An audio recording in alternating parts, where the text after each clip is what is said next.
जजीरे गए अब झीलों की बारी है। पता नहीं सिंध को मुस्तकबिल में क्या क्या खोना पड़ेगा। झीलों पर अब तरक्की होगी, आउटसोर्स कर रहे हैं, यानी थर्ड पार्टी के हवाले कर रहे हैं। अब इससे होगा क्या, ये सिंध को कितना बड़ा नुकसान है, इससे मुतल्लिक़ हमारे पास आज जो शख्सियत मौजूद हैं, उन्होंने पूरी ज़िंदगी जद्दोजहद की है। समाजी रुकन, समाजी रहनुमा तालिब कच्ची हमारे साथ मौजूद हैं। तालिब कच्ची साहब से सिर्फ इतना पूछेंगे कि ये जो झीलें हैं, ये अगर थर्ड पार्टी के हवाले हो जाएंगी तो फिर उससे सिंध के लोगों को, सिंध के माहीगीरों को नुकसान क्या है। पर माजी में भी इस पे कब्ज़े हुए थे और इसके ख़िलाफ़ जो है पाकिस्तान फिशर फोक ने भरपूर तहरीक चलाई और इन झीलों पे कब्ज़े ख़त्म करवाए। लेकिन फिर आस्ता आस्ता ये हुआ कि इन पे वहाँ के वडेरे या बहुत से लोगों ने दोबारा कब्ज़ा करना भी शुरू किया और अभी काफ़ी झीलों पे कब्ज़े भी हो चुके हैं। तो माहीगीर जो है काफ़ी वक्त के बाद कुछ आज़ाद हुए थे और उनके पास खुशहाली आई थी। मैं देख रहा था, मैं जब वहाँ उन इलाकों में गए थे तो उनके पास खुद की गाड़ियाँ ले ली थी और खुशहाल थे, कॉटन के कपड़े पहनते थे, तो ये बड़ी तब्दीली आई थी। लेकिन ज़ाहिर है कि झीलों पर अभी जो ये जो थर्ड पार्टी जो अगर आ गई तो ज़ाहिर आपको पता है थर्ड पार्टी कौन होगी। इस वजह से मैं समझता हूँ कि जब थर्ड पार्टी आएगी तो झीलों पे जो माहीगीर हैं उनको फ़ायदा नहीं होगा, नुकसान होगा। क्योंकि वो लोग क्या, या पूरी बदीन की साहिली पट्टी देख लें या आप दूसरे इलाकों में देख लें, तो यही जो लोग जो है वहाँ पे फिर कब्ज़ा करते हैं। तो जब झीलों पे ये लोग होंगे तो फिर वहाँ पे ज़मीन है वहाँ पे भी ये कब्ज़ा करेंगे। जो मकामी लोग वहाँ पे जो रहते हैं, जो जिनका वास्ता ज़राअत से वो वाबस्ता लोग भी हैं, माहीगीर भी हैं, तो वो उनको बजाय फ़ायदे को मैं समझता हूँ उनको नुकसान होगा, फ़ायदा नहीं होगा। पहले सिंध गवर्नमेंट ने बड़ी मज़ामत की, तगड़ा मौक़िफ़ इख्तियार किया कि हम जज़ीरों के मामले में अटल हैं। अब जज़ीरे, आपको पता है, सारी सिंध जानती है कि अब जज़ीरों पे क्या हो रहा है। अब उससे भी बड़ा नुकसान हुआ। अब अगर ये झीलें चली जाएंगी, आम बंदे को तो ये समझ में नहीं आ रहा, वो तो क्योंकि उनको ये कहा जा रहा है कि हम तरक्की ला रहे हैं।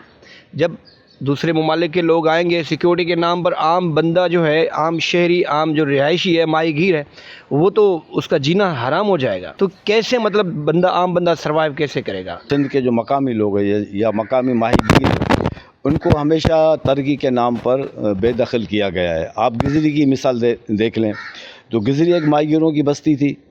तो तमाम जो माहीगीर ये गिजरी के साहिल से जो मछली पकड़ते थे, तो यहाँ पर जब डिफेंस बढ़ने लगा आस्ता आस्ता, वहाँ पर बंगले या बहुत सारी ऐसी चीज़ें बढ़ती गई, ज़मीन को बराई करके उस पर कब्ज़े होते रहे और माहीगीरों को बिल्कुल बेदखल कर दिया। अब वो गिजरी के माहीगीरों के पास एक जेटी भी नहीं है। हम लोग ने फिशर फोक ने उनके साथ मुज़ाकरात किए, उन्होंने हामी भी भरी। कादर पटेल साहब मजीद मोटानी को ले गए इस्लामाबाद में, उनसे मुज़ाकरात करवाए। मैं, सामी मेमन, हम लोग भी वहाँ पे गए थे, वहाँ के डीजी से मिले थे। तो उन्होंने कहा हम आपको जेटी बना के देंगे और तकरीबन 11 करोड़, ठीक है ना। उस पर ड्रेजर भी आया, उनकी जो मिट्टी वगैरह जो चेक करते हैं वो भी वहाँ पे आया। उसके बाद फिर वो सिलसिला बंद हो गया। अब वो ज़ाहिर है एक ऑफिसर बदली होता है, फिर दूसरा आता है, तीसरा आता है। मकसद ये है कि अब गिजरी के लोग जो है साइकिलों पे मछली पकड़ने जाते हैं। तो तरक्की के नाम पर इसी तरह से होता है। इसी तरह से जिस तरह आप देख लें पोर्ट कासम स्टील मिल, ये यहाँ पे हमारे मकामी लोग रहते थे, उनको भी तरक्की के नाम पर जो है बेदखल किया गया। तो इस तरह से हमारे साथ जो है हमेशा जो नाइंसाफ़ियाँ होती रहती है।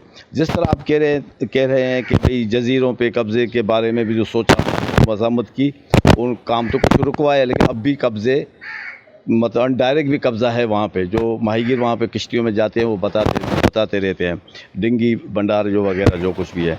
तो ज़ाहिर है कि जब यहाँ पे हमारा मौक़िफ़ ये था कि यहाँ पे जब तरक्की के नाम पर यहाँ पे बड़ा शहर बनेगा और मेरे ख़्याल में कोई 44 अरब डॉलर उस पर ख़र्चा आएगा तो वो शहर बनेगा। ज़ाहिर है उसकी जो आलूदगी जो वो भी समुद्र में जाएगी और फिर हमारा जो गुज़रगाहें हैं उसके नज़दीक भी वो फ़िशिंग करने फिर बाद में सिक्योरिटी के नाम पर माहीगीरों को नहीं देंगे। तो वो भी हमारा मौक़िफ़ तो दुरुस्त था। इस तरह से अब हमारा जो असल मसला जो ये है कि जो तरक्की के नाम पर ना माहीगीरों को वो नौकरी भी देते हैं, नहीं देते, या उसमें एडजस्ट भी नहीं करते, बल्कि उसको बेदखल करते हैं। तो उस तरह से मैं समझता हूँ कि ये जो थर्ड पार्टी या झीलों पे जो कब्ज़ा है, ये फ़ायदेमंद नहीं होगा हमारे माहीगीरों को या मकामी लोगों को, ये नुकसान होगा। तो सिंध हुकूमत को चाहिए कि ऐसे मंसूबों के ख़िलाफ़ वो ख़ुद एक्शन ले। सिंध गवर्नमेंट ये तो कह रहे हैं कि हम अब पाकिस्तान में ज़रई इनकलाब लाएंगे, ठीक है। अब ज़रई इनकलाब सखर से शुरू हो चुका है। नारा किनाल एक पूरा का पूरा किनाल रेगिस्तान है। लाखों एकड़ ज़मीन थर्ड पार्टी को यानी ताकतवर कुव्वत को दे दी गई है। अब तो पहले ही झीलों में पानी नहीं आता, समंदर में पानी नहीं आता, सारे मैंग्रोव्स ख़त्म हो गए, माहौलियाती तबाही आ चुकी है। अब ये ग्रीनरी, ये इनकलाब कैसे आएगा? मुझे याद है, मैं ख़ुद जब फ़िशिंग पे समुद्र पे जाता था तो दरिया सिंध का पानी दूर मीलों दूर समुद्र में गिरता था, और तकरीबन मेरे ख़्याल में 35 मीटर गहरे पानी के अंदर एक तरफ गुदला पानी होता था और एक तरफ हमारा ब्लू वाटर समुद्र का पानी होता था। 1 फुट के पास फासले से आप वहाँ से पानी का डब्बा भरो तो बिल्कुल मीठा पानी, और वहाँ से भरो तो खारा पानी। मकसद ये था कि दरिया सिंध जो है ना समुद्र को रोकता था, ठीक है। जैसे डैम, कनाल जो कुछ भी बने, उसके बाद तो समुद्र में पानी आना ही बंद हो गया है। कितनी मछलियों की नस्लें भी ख़त्म हो गई। आपका केटी बंदर, खारो छान, ये सदियों से एक मैं समझ रिच इलाके थे। उनकी तारीख़ को हम जब पढ़ते हैं, ये केटी बंदर भी ये तीसरी जगह पे मुंतकिल हुआ, उसको वो समुद्र बुर्द हो गया पहले भी। तो असल बात ये है कि ये चीज़ें जो है ये नुकसानदेह है, ठीक है ना। तो ये इनकलाब कैसे आएगा? ये मैं समझता हूँ ये इनकलाब तो नहीं आ सकता, इस तरह इनकलाब नहीं आएगा कि आप सिंध हुकूमत जो है, मैं समझता हूँ कि सारी पूरे सिंध के तमाम लोग जो है पीपल्स पार्टी को अपनी पार्टी समझते हैं, बिल्कुल जो जिस तरह से भुट्टो की पार्टी थी उसको समझते हैं, लेकिन वो उसका रोल उस तरह से नहीं है। पीपल्स पार्टी का जो किरदार अदा करना चाहिए, चाहे आसिफ जरदारी या कोई भी हो, अवामी रोल नहीं है उन लोगों का।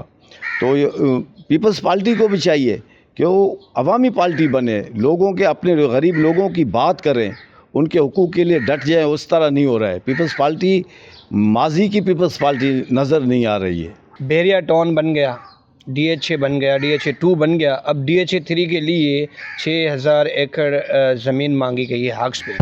ये क्या सिंध के लिए तरक्की नहीं है?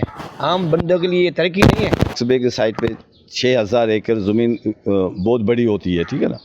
अभी ज़ाहिर है कि ये सिंध जो है, हमारा कराची जो है सिंध का दिल है, यहाँ की दारुल हुकूमत है, और कराची जो है माहीगीरों की बस्ती थी, अभी इंटरनेशनल शहर बन गया है। असल में जो वही बात आ जाती है, जो वहाँ के जो मकामी लोग जो हैं, जो असल जो माहीगीर हैं, जो आक्सबे पे रहते हैं, वो किस हालत में रहते हैं? वहाँ पे हाउसिंग सोसाइटी बनेगी, वहाँ कौन लोग आबाद होंगे? वही लोग। यहाँ कोई ऐसा सिस्टम नहीं है, सिंध गवर्नमेंट ऐसा कोई काम नहीं करी। अफ़गानिस्तान के सारे अफ़गानी जो है सिंध के अंदर हैं। भाई इतने बड़े मदरसे, इतने बड़ी ये जो है स्कूल, बच्चों के स्कूल जहाँ पे बच्चे हैं ही नहीं, तो ये लोग सारे कहाँ से आ रहे हैं? तो ये जो आबादियाँ बनेगी या ये जो हाउसिंग स्कीम जो बनेगी, तो उसमें तो मकामी लोगों को तो फ़ायदा नहीं होगा। ये तो सारे जो एक हम जो है सिंध के लोग हैं, चाहे बलोच हो, चाहे सिंधी हो या कच्ची, का असल जो सिंध के जो हमारे जो फाउंडर हैं यही लोग हैं। तो ये तो सारे अक़लियत में बदल जाएंगे। आपने तालिब कच्छी की बातें सुनी। यकीनन जिस तरह तालिब कच्छी सोचते हैं, सिंध का हर इंसान, हर शहरी इसी तरह सोचता है। सिंध हुकूमत के इन फ़ैसलों को मुस्तरद कर चुका है, सिंध के लोग मुस्तरद कर चुके हैं। अब देखना है कि ग्रीनरी के नाम पर जो कुछ हो रहा है, झीलों के साथ जो कुछ हो रहा है, ये बंद भी होता है या फिर सिंध के लोगों को एक बार फिर से सड़कों पर निकलना पड़ेगा।